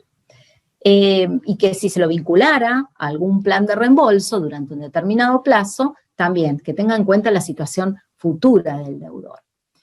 Este tipo de recomendaciones uno trata de ver si se respetan en los distintos regímenes existentes. Bueno, tendríamos que decir respecto de esto que no siempre sucede esto. ¿Por qué? Bueno, sencillamente porque hay diferentes puntos de vista sobre cuáles son las consecuencias morales, culturales, económicas, del perdón y del olvido. Y esas diferentes visiones también tienen anclaje en los valores particulares de cada sociedad, las tradiciones, la historia que tiene esa sociedad. Pero hay rasgos salientes que podemos, digamos, deducir de todos estos ordenamientos. Por ejemplo, se trata normalmente de un mecanismo de protección de un deudor honesto o de buena fe. Normalmente hay que pagar algún porcentaje del pasivo. Esto es lo que surge de los derechos. Vamos a ver cómo sigue esto, ¿no? Durante un determinado tiempo, a través de planes acordados. No necesariamente porque no tenga bienes o porque sean insuficientes no se obtiene la exoneración. Incluso en algunos casos, sin sujeción a planes, se puede obtener igual. También la tendencia es que se obtiene automáticamente luego de determinado lapso temporal, contado desde el inicio del procedimiento o desde el final del procedimiento. En algunas legislaciones es revocable por determinadas causas el beneficio de la descarga o de liberación.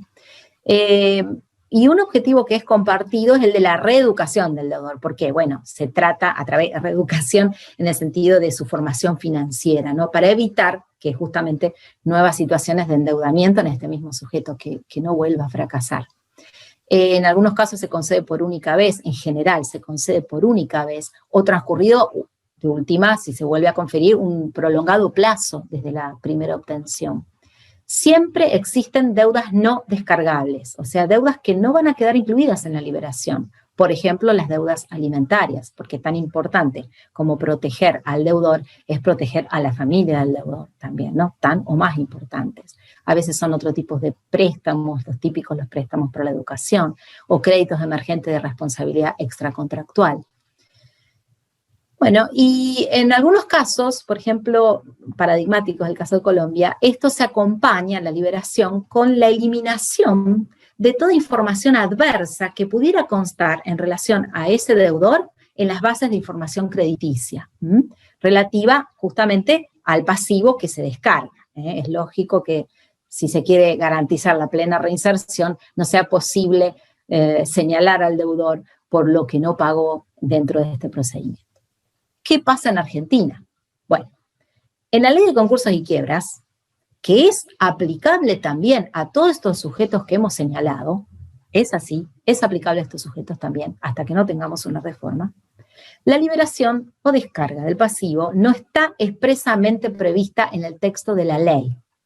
No van a encontrar un artículo de la Ley de Concursos y Quiebras que refiera a la exoneración o liberación de las deudas como existió siempre en nuestro derecho, desde la primera ley de quiebras, sino que resulta, tenemos que hacer todo un esfuerzo de reconstrucción razonable del sistema normativo para llegar a este mismo efecto. O sea que es una labor de la ciencia del derecho.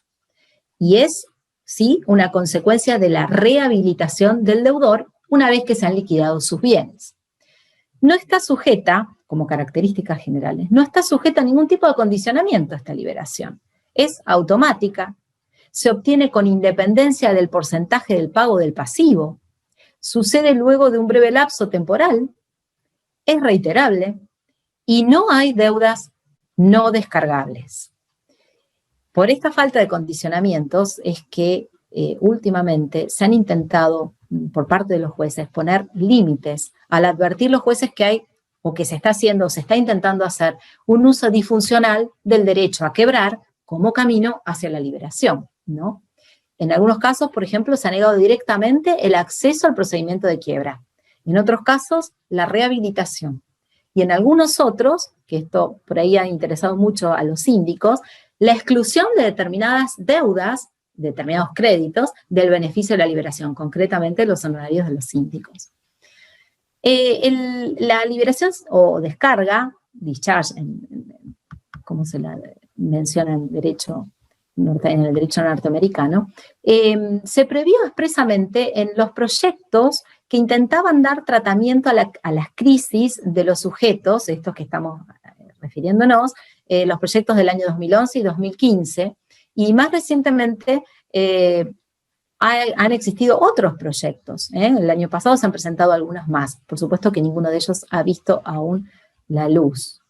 Ahora, yo me preguntaba si, teniendo en cuenta la situación económica actual, generada a raíz de la pandemia, la insolpandemia, como nos ha enseñado Juan Anich, de muchas de estas personas, ¿no?, que están, y de sus familias, me preguntaba yo, si no sería necesario, por esta situación de emergencia, replantear las condiciones habitualmente exigibles para un supuesto de liberación, y quizás acelerar aún más la obtención del beneficio. ¿Por qué no que lo obtenga el deudor con el solo hecho de presentarse y declararle su quiebra?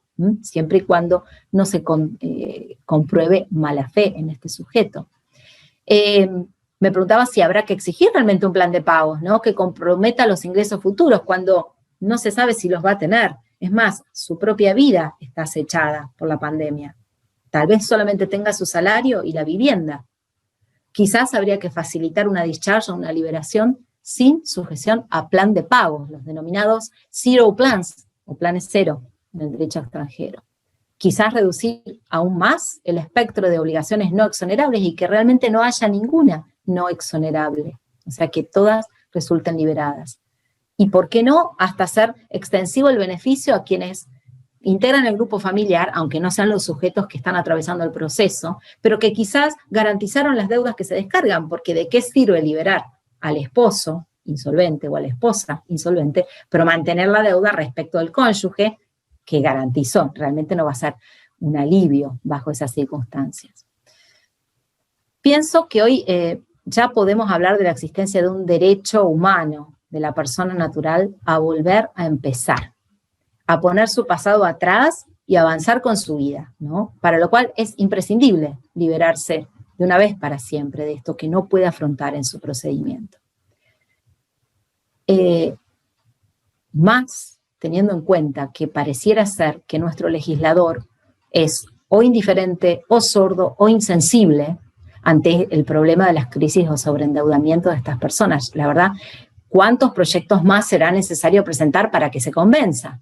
Entonces pienso yo también que ante esta indiferencia, esta sordera o esta insensibilidad del legislador, si esas personas acuden al remedio de la quiebra como camino a la liberación, Me parece que los jueces tendrán que ser permeables, porque es realmente la única herramienta con que actualmente cuentan.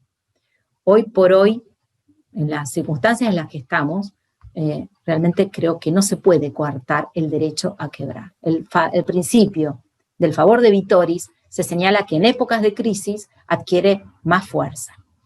Y para ir finalizando, tenía acá una enseñanza, digamos, que nos ha hecho nuestro querido maestro Miguel Ángel Silva Caldani, a quien me parece que es más que oportuno citar, no solo por la actualidad de las palabras, sino por el ámbito en que estamos desarrollando este festejo. Dice Miguel Ángel: en el concurso se hace especialmente evidente la tarea que asignamos a todo el derecho de proteger a los individuos contra todas las amenazas, incluyendo, en lugares destacados, no solo a los demás, sino a la pobreza. Y por último, como cierre, quería dejar estas palabras que fueron publicadas hace escasos días en una nota del Diario de la Nación. Y dice así: es posible que la humanidad nunca antes haya estado unida como hoy lo está por un único anhelo que la recorre por entero, de una punta del globo a otra: la posibilidad de un nuevo comienzo. Esto sí que no es una abstracción, sino un sentimiento bien concreto que cada individuo carga a su modo, pero que nace de la acción de un virus global que detuvo la vida tal como la conocíamos y nos ha devuelto a nuestra condición humana más elemental, es decir, aquella que nos confronta con la fragilidad de los cuerpos, el dolor y la finitud. Muchísimas gracias. Muchas gracias, doctora. Le vamos a dar la palabra al doctor Germán Gerbaudo, que nos va a hablar sobre la crisis del derecho concursal actual y la nueva agenda concursal. El doctor es abogado y magíster en Derecho Privado y doctor en Derecho por la Universidad Nacional de Rosario.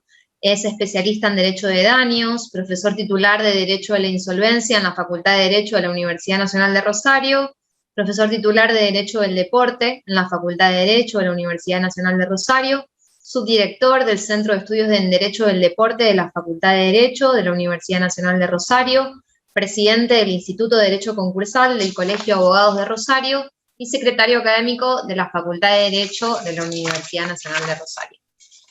Adelante, doctor.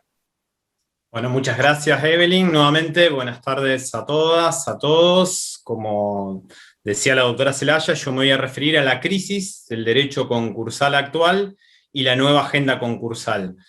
Para abordar este tema, creo conveniente, creo necesario partir de una afirmación y de una breve evolución histórica, de una afirmación, como dice uno de nuestros profesores visitantes, el doctor Marcelo Goethard: el derecho concursal es la respuesta legal a la insolvencia. Por lo tanto, si hay insolvencia, surge la necesidad de tutela concursal.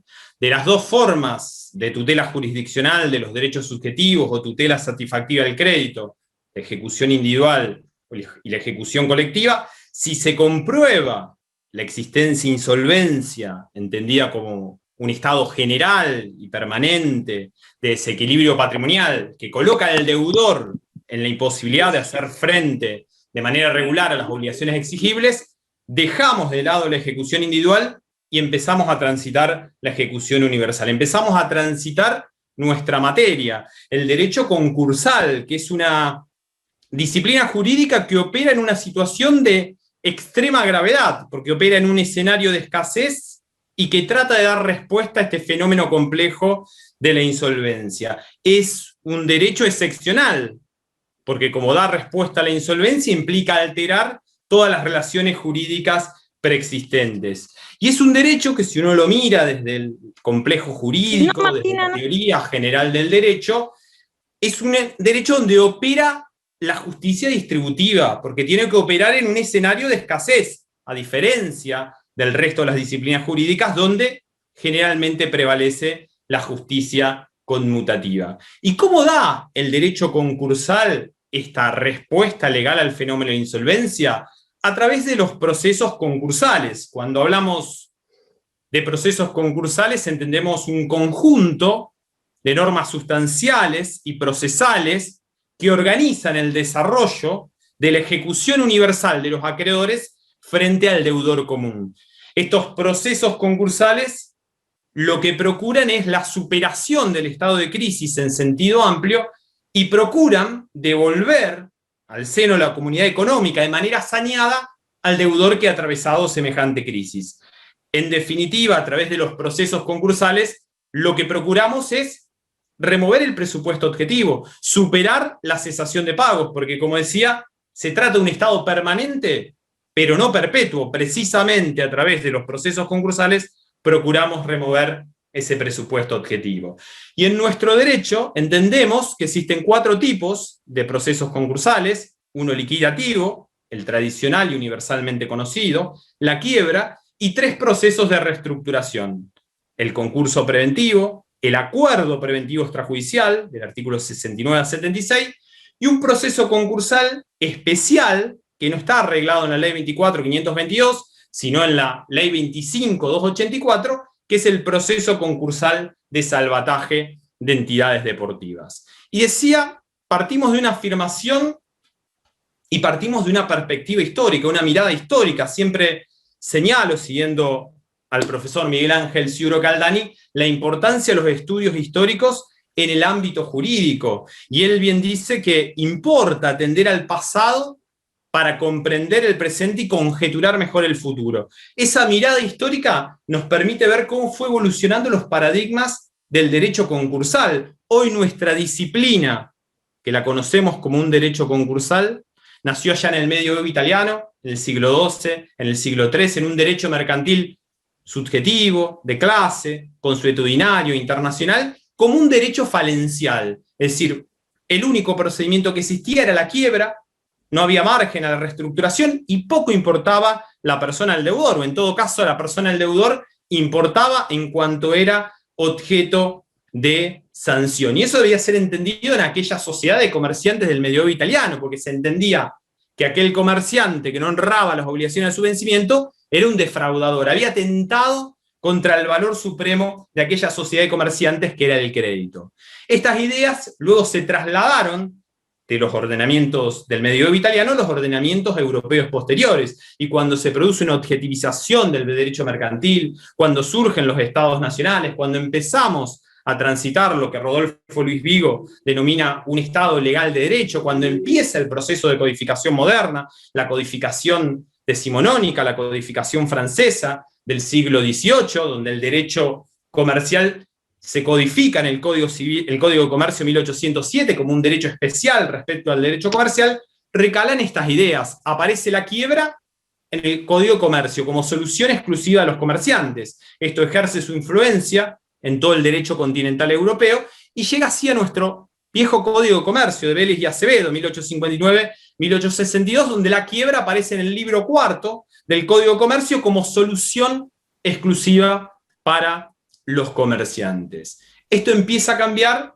hacia fines del siglo XIX, cuando aparece tímidamente el concurso preventivo. Aparece una ley belga de 1883, pero con carácter excepcional. La regla seguía siendo la quiebra y la excepción el concurso preventivo. Los paradigmas cambian en el siglo XX, cuando hay una subjetivización del derecho mercantil, cuando se da la aparición de la empresa, la irrupción de la empresa, como decía Jaime Naya. La empresa se constituye en el centro de imputación e irradiación del derecho mercantil contemporáneo. Empieza a considerarse a la empresa un bien valioso que desde el derecho hay que propender a su conservación, y se invierte la regla. La regla pasa a ser la reestructuración y la quiebra queda relegada a un segundo plano. Como decía el recordado procesalista colombiano Jesús María Sanguino Sánchez, la quiebra es una hipótesis residual, un mecanismo de última ratio al que se recurren cuando fracasan o no existen otros medios reorganizativos. Pero hoy está cambiando el derecho concursal, hoy se está transformando el derecho concursal, no es el mismo el derecho concursal de hoy que el de hace 40 años atrás. ¿Y por qué está mutando el derecho concursal? Porque están mutando las crisis. Hoy nos encontramos con otro tipo de crisis sectoriales que han llevado a modificaciones de la ley de insolvencia en todo el mundo. Hoy, como bien dice Héctor Alegría, el derecho concursal se caracteriza por una profunda movilidad legislativa. Están cambiando los institutos basilares del derecho concursal. Hoy ya no solo pensamos en priorizar la reestructuración por sobre la liquidación, sino que vamos mucho más allá.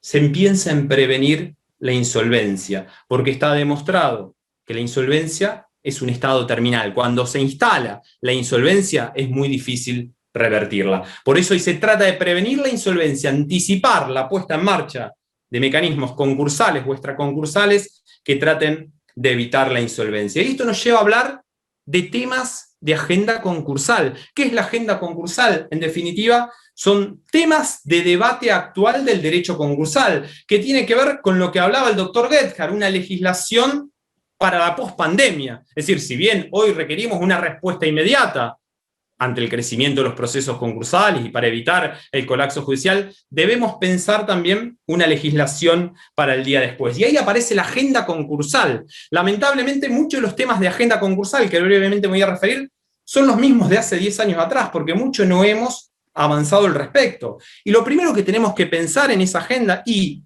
tiene que ver con los presupuestos. Los presupuestos están en transformación, están en evolución, tanto el subjetivo como el objetivo. El subjetivo en dos direcciones, una ampliación de los sujetos pasibles de concursamiento.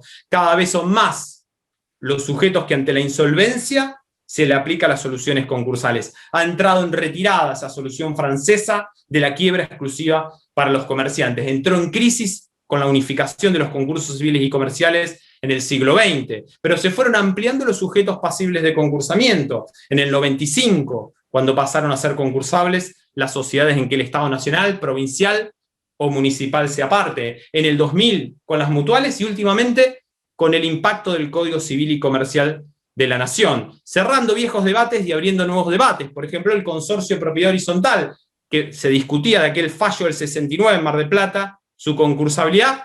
Hoy, en cierta manera, al ser persona jurídica, algunos dicen que es lisa y llanamente concursable. Yo tengo mis dudas y creo que debemos ir a un proceso concursal especial para ello.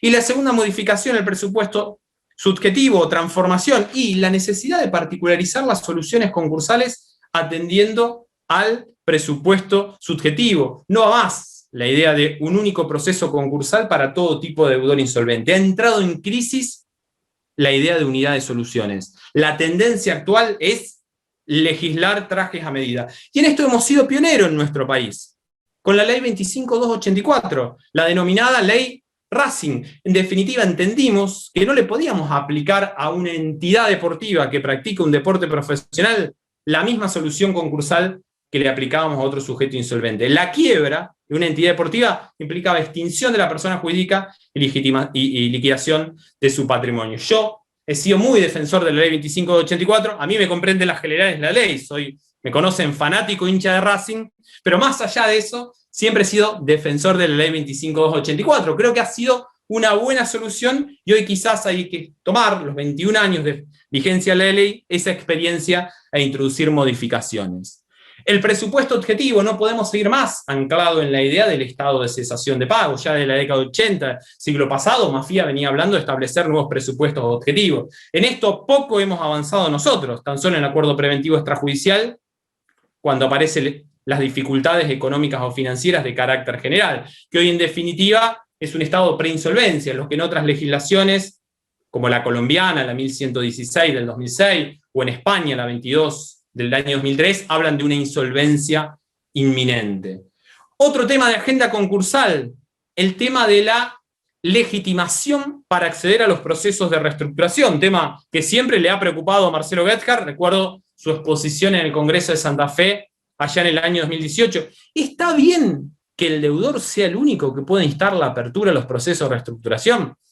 Tema de debate actual, y no es sencillo. Vamos a escuchar dos opiniones. Algunos que dicen, no podemos dejar solo en manos del deudor la apertura de los procesos concursales. ¿Por qué? Porque es el último que se da cuenta de su situación patrimonial, y cuando llega a tribunales con el concurso no llega oportunamente, no llega de manera tempestiva. De otro lado van a decir, cuidado con esto de reconocer legitimación, por ejemplo, a los acreedores. Es peligroso porque puede ser utilizado el mecanismo de reestructuración de una manera extorsiva para conseguir beneficios extraconcursales.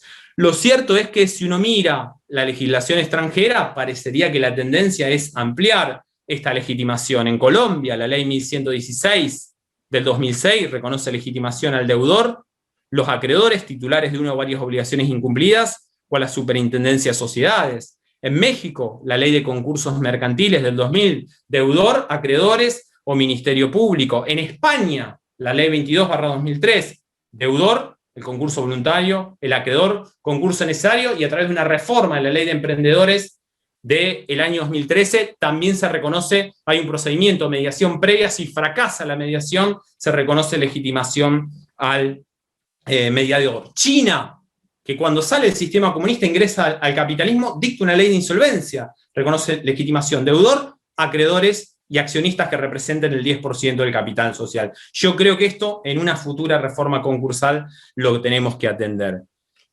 Otro tema de agenda, la atención extrajudicial en la resolución de las crisis patrimoniales. En esto poco tenemos, pero ya en el 2006 el Comité de Insolvencia, la Bar Association, hablaba de la necesidad de explorar métodos alternativos de solución de controversias como el arbitraje y la mediación preconcursal.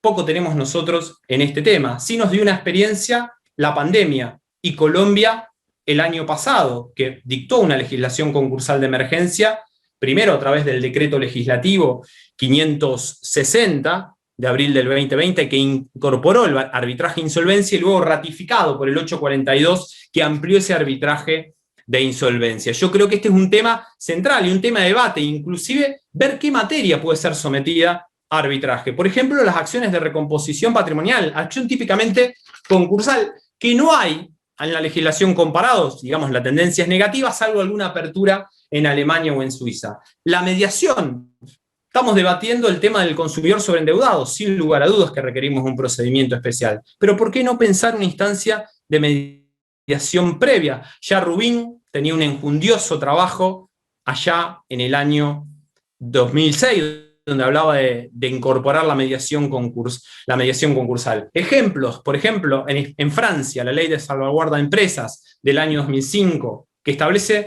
en realidad habla de una conciliación extrajudicial, pero es más una mediación, un procedimiento muy breve, que dura 4 meses, pudiendo prolongarse por 1 mes más, y el conciliador, que en realidad es un mediador, tiene por objeto favorecer un acuerdo que alcance el deudor con sus acreedores, y posteriormente ese acuerdo, si se alcanza, puede ser presentado por el deudor para su homologación en el Tribunal de Comercio.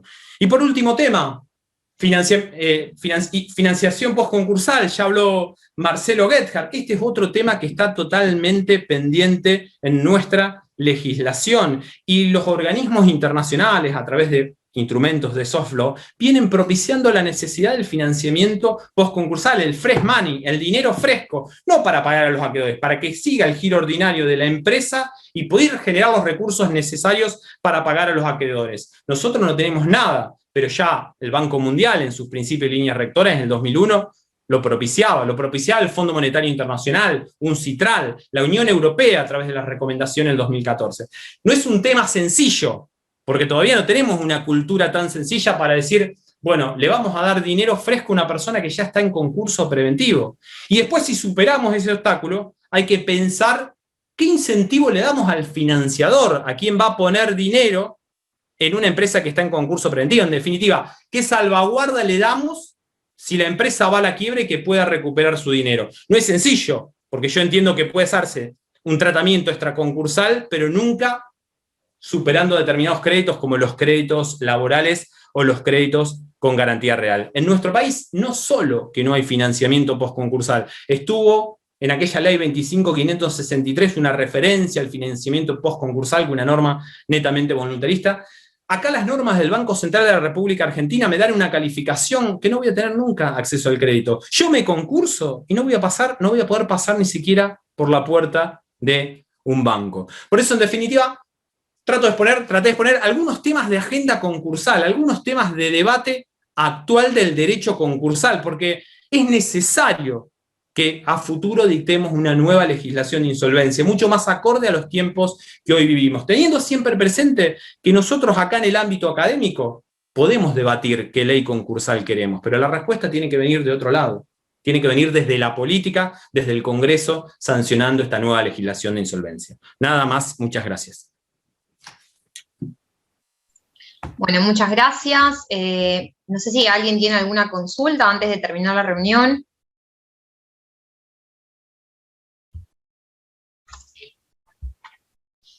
Bueno, si no hay ninguna consulta, damos por finalizada la jornada. Les agradecemos a todos por participar. Gracias a todos los que estuvieron presentes, a los doctores Marcelo, Silvana, Germán, Alejandro también de Palma, que está acá representando a Astrea. Gracias a todos y nos vemos en la próxima oportunidad. Que terminen excelente el día.